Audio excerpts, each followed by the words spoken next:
విద్యార్థులతో కలిసి ఉపాధ్యాయులు మధ్యాహ్న భోజనం ఎందుకు తినరు? అలా తింటేనే నాణ్యత పెరుగుతుంది. హైకోర్టు వ్యాఖ్య. పిల్లలకు అందిస్తున్న మెను వివరాలు సమర్పించాలని ఆదేశం.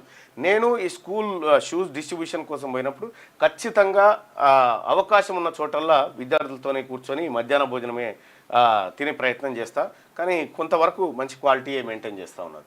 ప్రభుత్వ పాఠశాలలో విద్యార్థులతో కలిసి ఉపాధ్యాయులు ఒకరు ఎందుకు మధ్యాహ్న భోజనం తినకూడదని హైకోర్టు ప్రభుత్వాన్ని ప్రశ్నించింది. ఉపాధ్యాయులు అలా చేస్తే విద్యార్థులకు శుభ్రమైన నాణ్యమైన సురక్షిత భోజనం అందే అవకాశం ఉందని వ్యాఖ్యానించారు. ప్రభుత్వ పాఠశాలలు, గురుకుల పాఠశాలలు, రెసిడెన్షియల్ పాఠశాలలో విద్యార్థులకు ఆహారాన్ని ప్రమాణాలకు అనుగుణంగా అందించడానికి రాష్ట్ర ప్రభుత్వాన్ని ఆదేశించింది. అయితే విద్యార్థులతో కలిసి ఉపాధ్యాయులు మధ్యాహ్న భోజనం ఎందుకు తినరు? తినాలి కదా మరి, తినమని చెప్పారు కదా. ఉపాధ్యాయుడు తింటే తప్పేంది?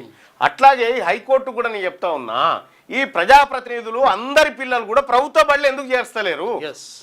వాళ్ళు చేరిస్తే వంట చక్కగా అవుతుంది, బడి చక్కగా అవుతుంది, అన్ని చక్కగా అవుతుంది. అప్పుడు